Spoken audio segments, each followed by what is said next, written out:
on.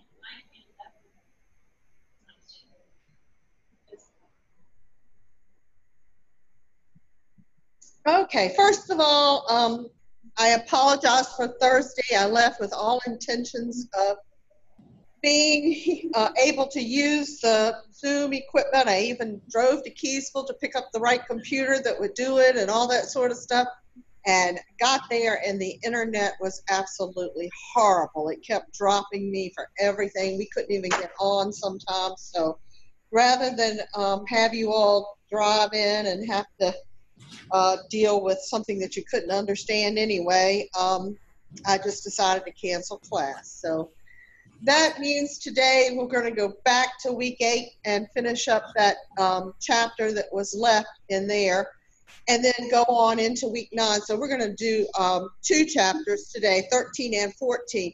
Now, both of them have a,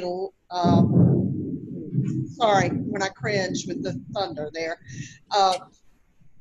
Both of them have a lot to do with that final business proposal presentation that you're going to be doing. So you're going, this is kind of a critical class today. It's going to give you some real good specifics about what to do with that report and the presentation. So hopefully you'll have a much better grasp of what you need to do as we go into next week, because all the presentations do have to be done next week. I am going to be willing to listen to any of them Tuesday and Thursday.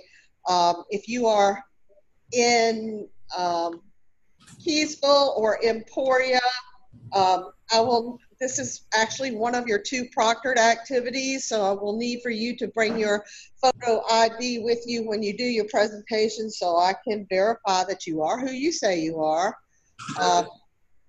And then we will get the presentations done. So again, I will clear them out, clear the rooms out so that the only person you're doing the presentation for is me.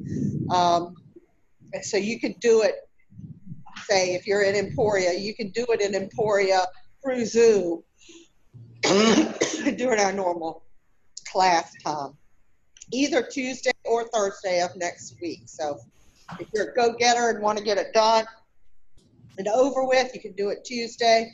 If you are want to wait until the last minute, you can do it Thursday. So that's up to you. I'm going to switch over and go back to Blackboard so we can take a look at that assignment. I have a question. Yes, ma'am. When we do our presentation, will you be able to see the PowerPoint? Yes, I will tell you how to show them, to share the screen like I do when I show the PowerPoints. Yeah. Oh, okay. I can tell you how to do that, so that'll work. If you're uncomfortable with that, you can always email me, or I could pull up your submitted PowerPoints on Blackboard and we can look at them at the same time. So if that doesn't work, there's a couple other ways we can do it. Okay. All right. So I'm going to go back to last week, week 8, and look at that presentation just so everybody is clear what you are doing. Hopefully by now you have had time to read through it and get the gist of what's going on. So it is a business proposal. There are several different types of business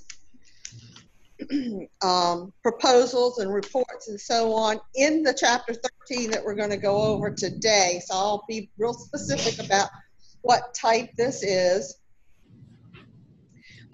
You are an employee at a small company, so you're working for a company and you think your company is going to benefit by having a website.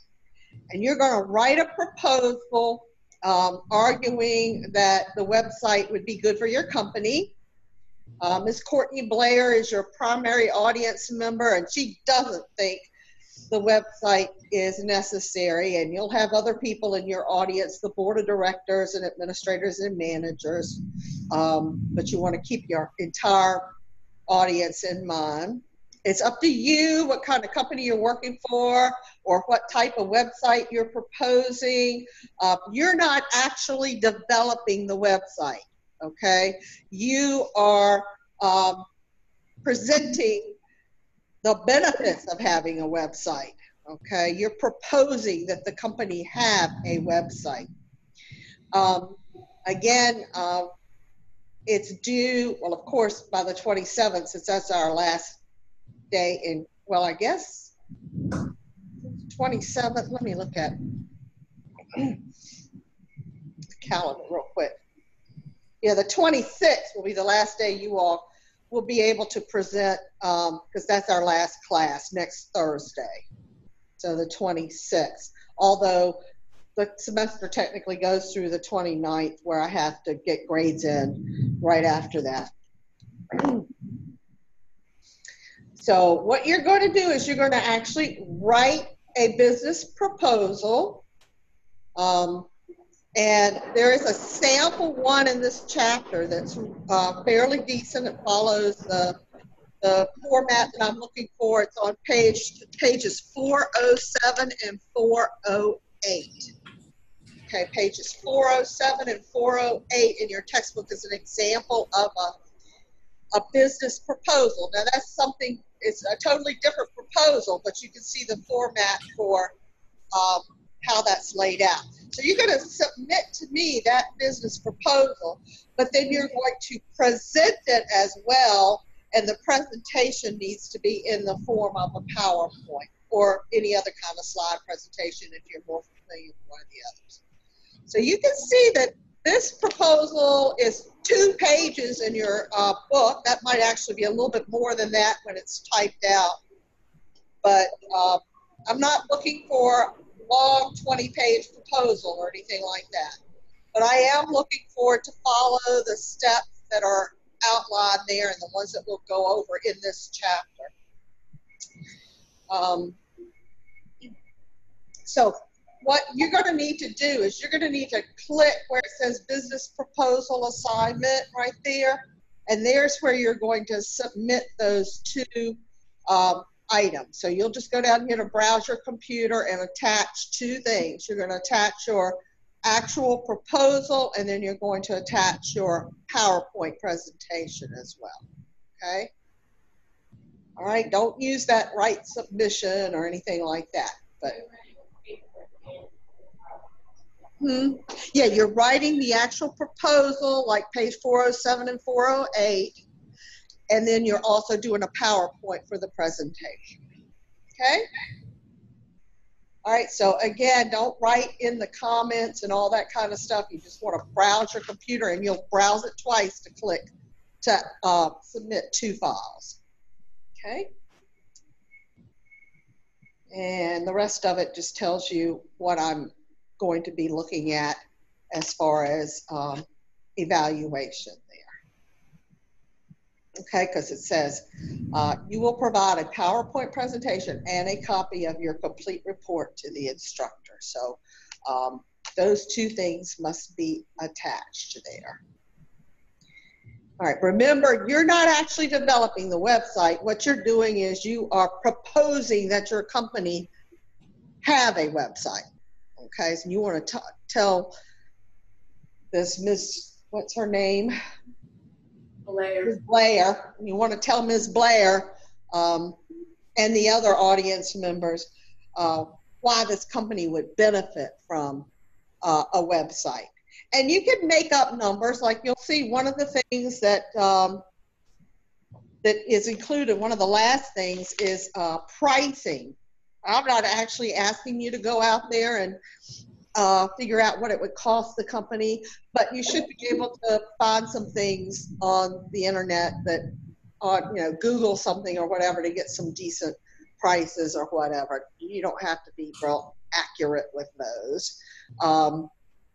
And you should do research, as we talked last week, about, why a website would benefit some company, give me some graphics if necessary. There's all kinds of wonderful things you can do for your presentation as well. All right, so keep that assignment in mind as we go through this chapter 13 and 14. 13 is more about the actual proposal, the written proposal, and 14 we're going to talk about the presentation part of it. Okay, so keep those in mind. Let's go up here and we're going to take a look at the video, and hopefully as we go through these two chapters it's going to start making a little more sense to you for that project, and it's not going to be anything as awful as you think it might be. So let me get this beginning video going and see what our author says. Hi, I'm Pete Carden, the author of your textbook. Today we'll talk about why writing business reports matters, and I'll also issue a challenge. In the last chapter, you read about gathering information and conducting research for business reports. In this chapter, we focus on putting it all together in final form. Your primary goal as you draft business reports is to improve decision-making. More so than routine business correspondence, reports should be built on thorough, precise, and reliable information and analysis, and should offer advice to help decision makers, typically middle-level and upper-level managers, to make informed choices. As you do with other written documents, with reports, you'll focus on achieving the right style, design, and tone. We focus first on style, emphasizing the importance of absolute precision. Next, we discuss design, which you can use to ensure that decision makers rapidly pull out the most important pieces of information. Finally, we'll focus on achieving an objective, neutral tone. Your report should demonstrate your methodical, objective, and thorough presentation of facts, improvement, and recommendations. The information should be comprehensive, yet you should artfully provide a storyline with key points and recommendations. So this is my challenge for you in this chapter. Demonstrate excellence in thinking. Reports give you an opportunity to showcase your carefully crafted and well-researched advice for business decisions. Show that you are a credible source.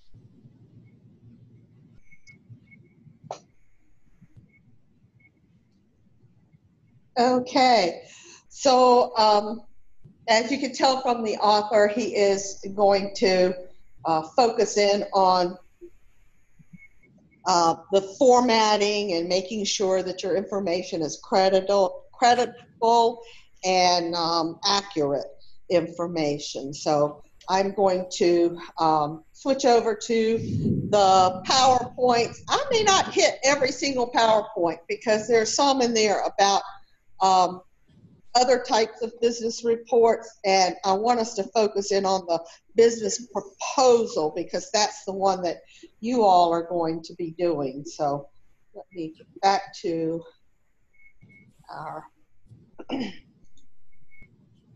screen here and see if I can.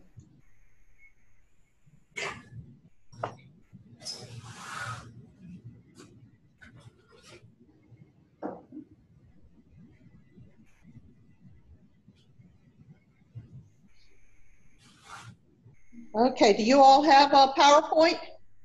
No. No, all right, here we go again.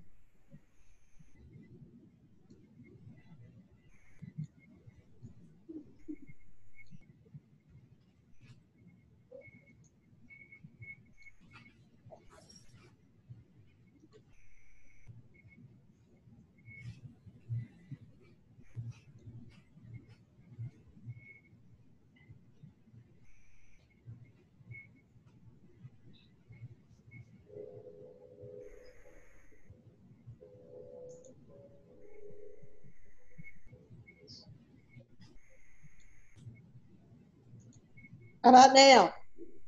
Yes. Okay, good. All right.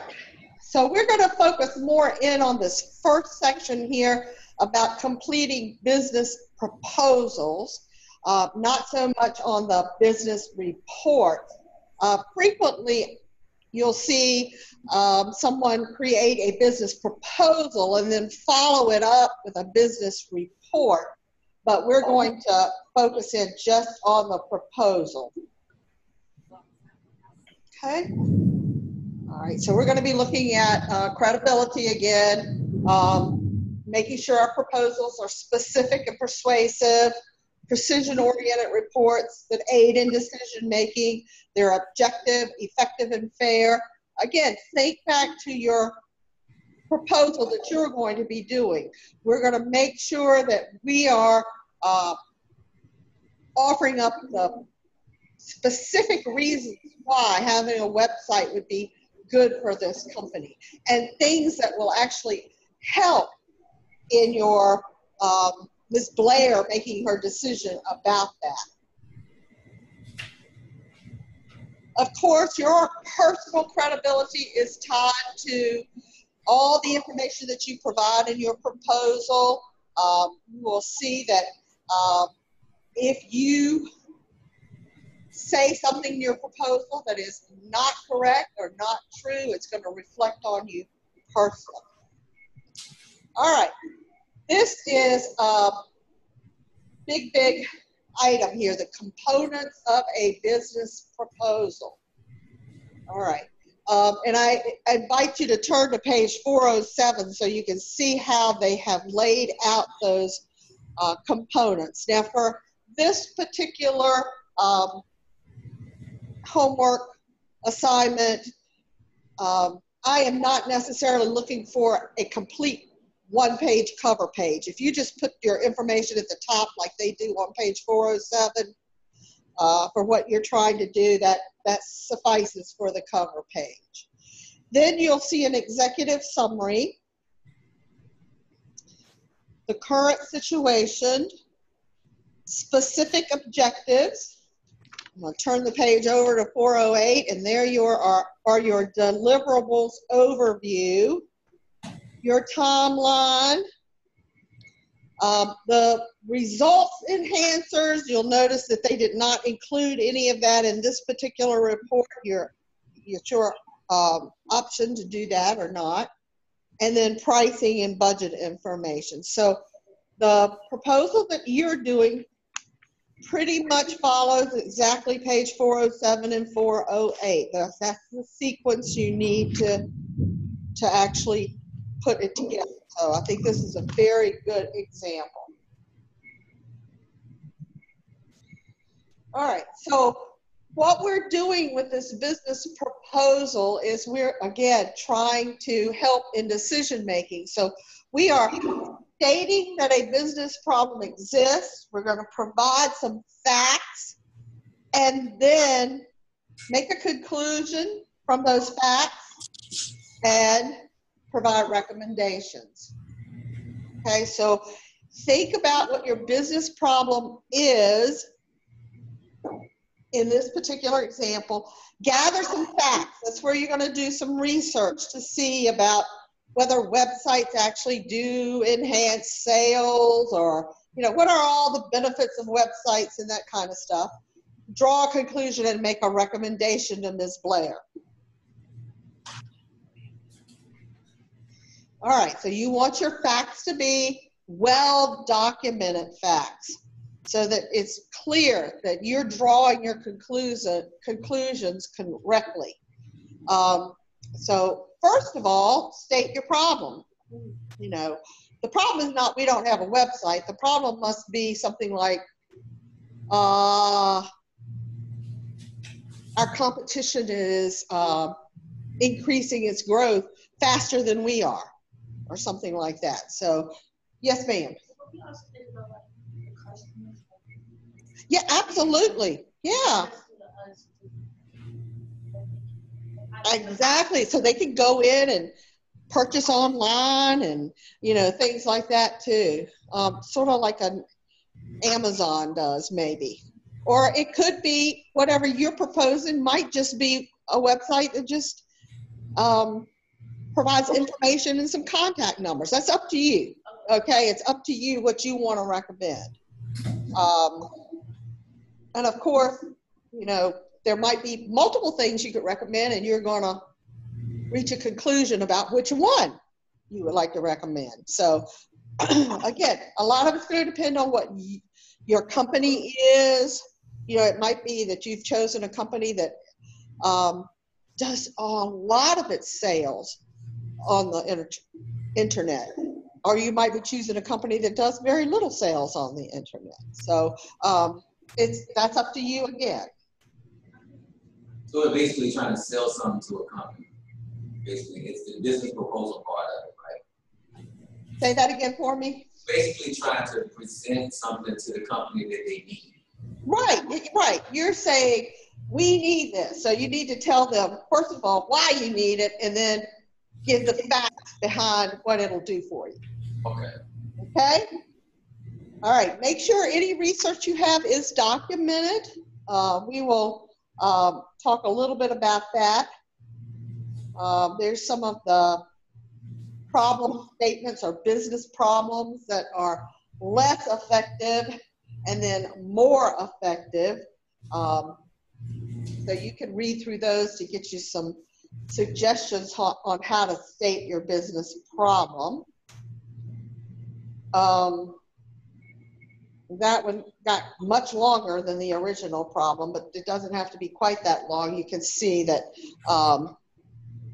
most of that is provided in the current situation of your proposal that you are actually writing. All right, so do a good job researching, you know, take a look at what the competition might have, take a look at how websites have benefited other companies, you know, get some good facts and support for what you're going to recommend. Some information there about fact-based language you can follow. Now, you should have a reference list at the end of your report that contains all your sources, and that's one thing that is missing from page 407 and 408. They did not include their reference list there. If you look over into the chapter a little bit, there is reference list for a business report.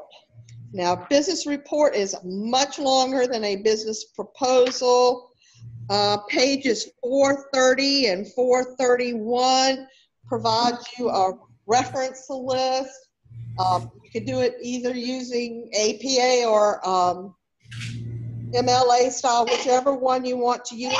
I would not be expecting anything near as long as what is on page 430 and 431. Those are, again, that's for a report, not a proposal.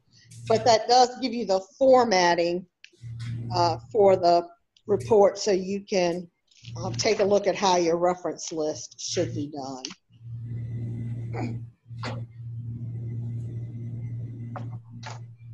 You all might be more familiar with just doing works cited.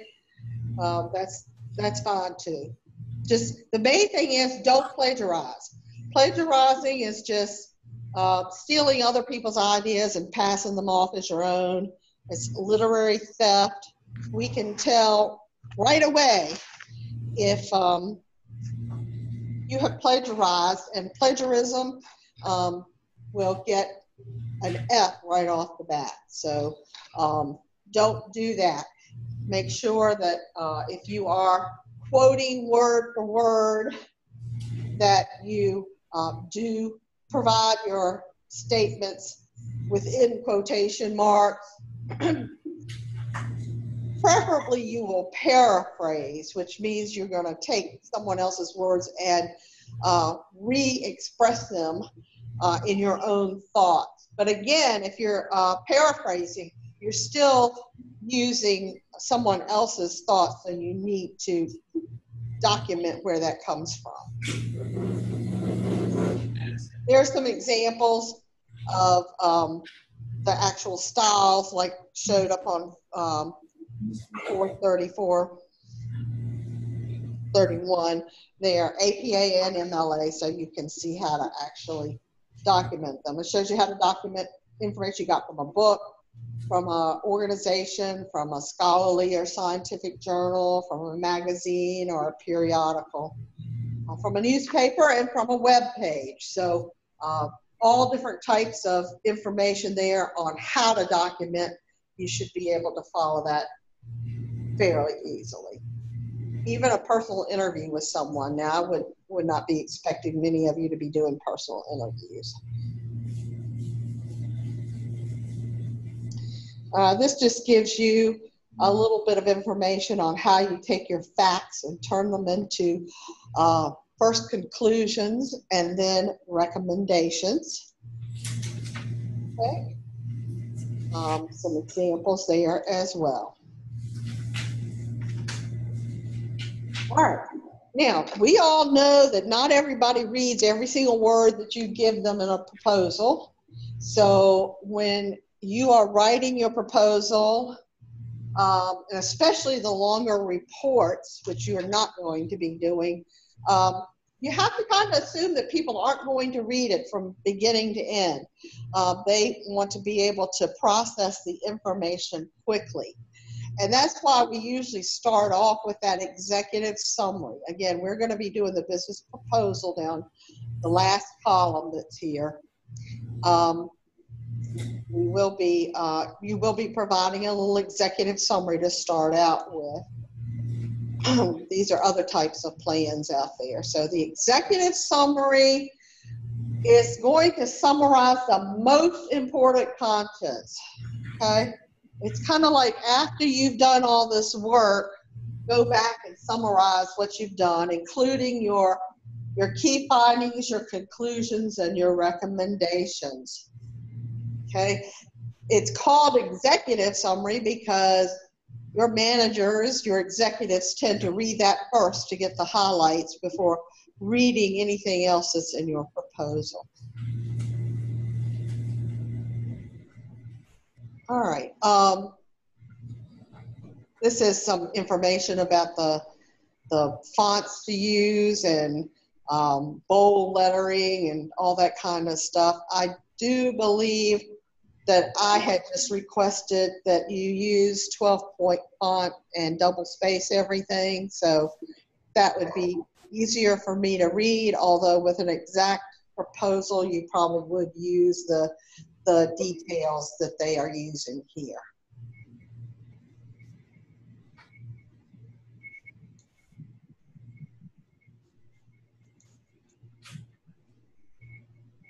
Okay, this is just some charts. You may decide to include charts in your proposal, or if you don't use them in your proposal, you may decide to use them in your presentation. Charts are going to try to appeal to the visual readers that like to see things a little bit clearer rather than having to decipher the information out of a set of words. So charts are very helpful in many cases. Okay, again, we are not actually going to have a cover page because your report is definitely not going to be more than 10 pages long. I just need you to put that heading on here just like they did on the example back in page 407. So, or 407. Yeah. You will not need a table of contents either. Again, that's for reports that are over 10 pages long, so you will not be doing a table of contents or an appendix. I would like to see a reference list though. All right, so you want to be positive, you want to be objective, you want to be enthusiastic, but don't let that enthusiasm cloud your judgment. Let's say you get really into this, oh, this company needs a website, oh, it's going to do wonders for us, and so on. don't let it cloud your judgment. You may come to find out that in your research, the type of website you'd like to have is going to cost millions of dollars, okay? That might not be something your company can afford. So remember to remain objective, and you may have to recommend something a little less flashy that costs less for your company. All right, so again, the reason you're doing this proposal is to provide help to your decision makers. You want your information to be precise, you want it to be documented, you want them to be able to read it easily, you want it to be objective. All right, and as always, we need to finish up by looking at our reports to see if they meet the fairness and effectiveness test. So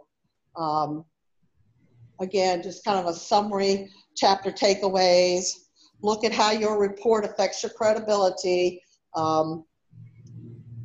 specific and persuasive proposals. This is what we're doing. We're trying to give some specifics to persuade Ms. Blair to come to your side about having a website for your company. You want to present it so that it's helping people make decisions and it's objective, effective, and fair. Okay, so hopefully that gives you a little bit more direction about the actual proposal. Again, look back to page 407, 408, and then don't forget to put on your reference list. That's not listed there, so include that. And again, I'm not looking for anything any longer than what they have done on those pages there. Okay? Yeah. What kind of questions do you have about the actual proposal, not the presentation? We'll hold that off until we talk about the next chapter, but the writing the proposal itself. What kind of questions do you have?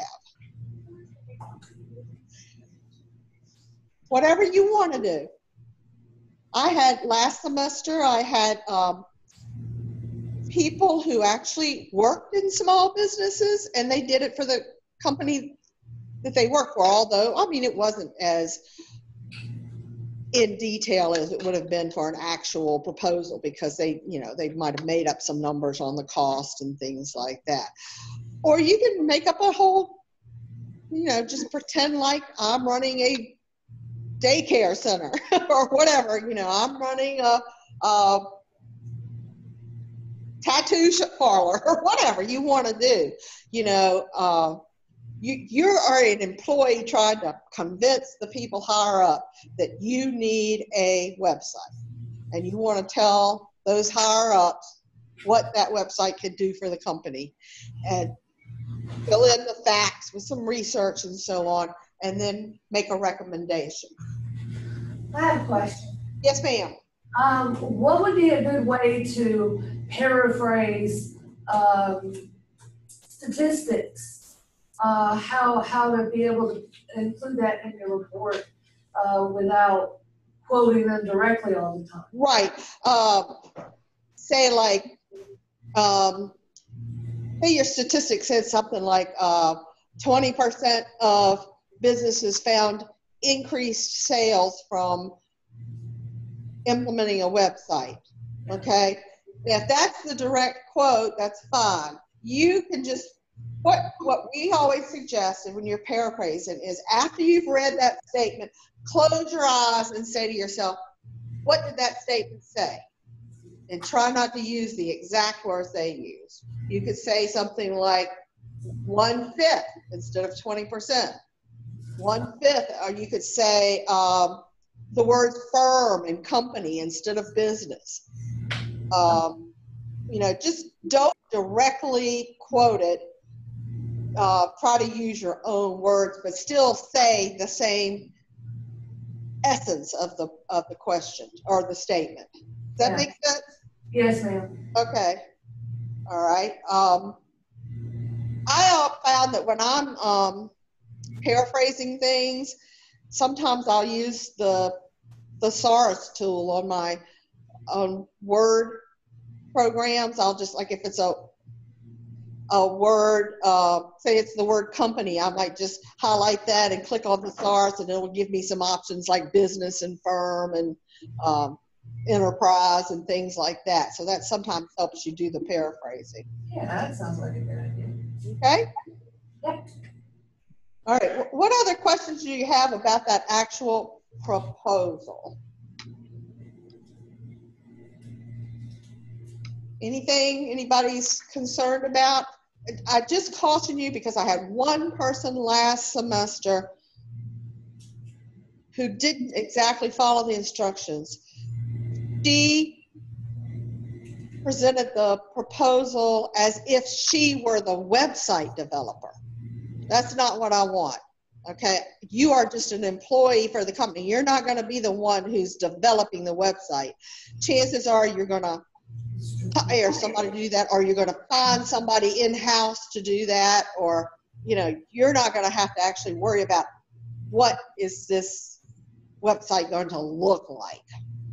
Okay, you can tell me what it's going to have on it.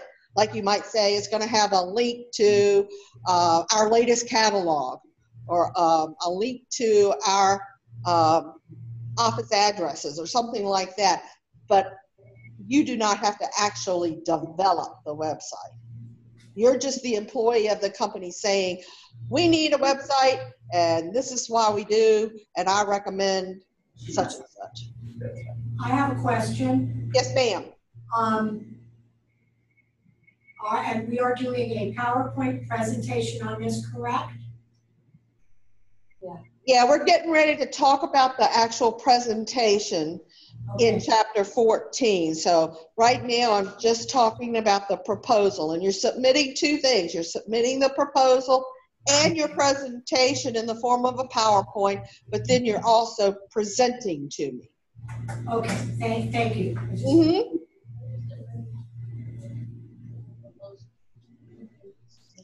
I don't have minimums and maximums. I would just say try to keep it somewhere around what they did with that 406 and 407. I would say if you've got 10 pages, you're doing too much. If you've got 1 page, you've done too little, okay? Yours will probably stretch out maybe to 4 pages because theirs is not exactly double spaced here. And I prefer double spacing just because I'm getting old and it's easier for me to read. Whereas technically, if you did a report, you would probably do it, a proposal, you'd probably do it the way they did it there. But I have found in my working world that many managers prefer double spaced things just because it's easier to read. So, and use Times New Roman font. Don't go off and do any kind of crazy fonts and stuff like that. Okay. All right. Again, I can't say it enough. Pages 407, 408, and then add in your reference list like they had on 431, but nowhere near as long as that, I'm sure. Okay. Making sense for that part of it, I hope. Now remember, you've got until Thursday of next week, all right, to pull all this together. But as in all classes in summer school, things kind of get bunched up a little bit. So try to look at your schedules and work accordingly. Which reminds me, by the way, I have gone ahead and posted this week, week 9, and I went ahead and posted week 10 also, because I had 1 or 2 folks mention to me that they had some vacation plans in there and they needed to get things done ahead of time so they didn't have to worry about it when they went to wherever they were going. So anytime you want to do any of the things in weeks 8, 9, and 10, go for it. Even the final test is up there. So whenever you want to take, that one is not proctored, so whenever you want to take that final test, you can go ahead and take it. That's under week 10. If you need to get things done early so that you, you know, can meet whatever your other plans are, it's all there available for you for the rest of this term. Miss Henderson, are we still gonna have class on the 24th and the 26th, or is it just our presentation? No, we will still have class probably on the 24th, because we will have, I think we still have one chapter to do that day. The 26th will probably be all presentations and or time for you to take that test if you want to do it here rather than at home or somewhere else. Okay, because I mean, you can take the test at home, that's fine, but I know some people like to come into the school to use their computers for testing. So Thursday, if you haven't done your presentation, you will have to get it done, and you haven't taken your test, you'll have to get that done too. If you are a go-getter and want to get it all done by Tuesday, go for it, and you don't have to show up Thursday. So I still don't understand how we actually presented. I will clear out the room, and it'll be only you and me, okay? And you will go up to that computer that's there in your classroom. Okay. And you will load your PowerPoint presentation, and I will tell you, I will walk you through using that so that the PowerPoint presentation shows to me. Okay. And you will just have your presentation. And again, I'm not looking for hours and hours of stuff. I'm looking at like 10 minutes max. Maybe 15, I guess. I would let you have that if you've got lots and lots of documentation. But this is, and you don't have to dress up. You know, I'm going to assume that you all know that when you make a proposal to some group in your business, especially if it's got your board of directors involved, that you would look pretty nice and business professional kind of look. But I don't want anybody to go out and buy new clothes just for a 10-minute school presentation. Making sense? Yeah. All right, now, and again, with the PowerPoints, if you have gone ahead and submitted your PowerPoint under the assignment, and we have some kind of problem seeing your PowerPoint from Daniel or from Emporia, I can just pull it up on the screen here through Blackboard. Okay? Okay. Unless you would like to drive to South Boston and present there. No, I didn't think you would. Yes. But you're more than welcome to. Because I do have an online section of this class, so I am expecting a couple of people to come in from the online section to make their presentations. Okay? We good to go right now? Yeah. All right. Why don't you guys take about a 15-minute break, and we will, I don't think there's anything else I need to show you on week 8. And then I'm going to stop the recording and download it for that week so I can put it in the right week. And then we'll start with week 9, and we're going to do chapter 14 on the presentation part of it. Okay? So take about 15 minutes or so and come back around 3, and we will take the next chapter.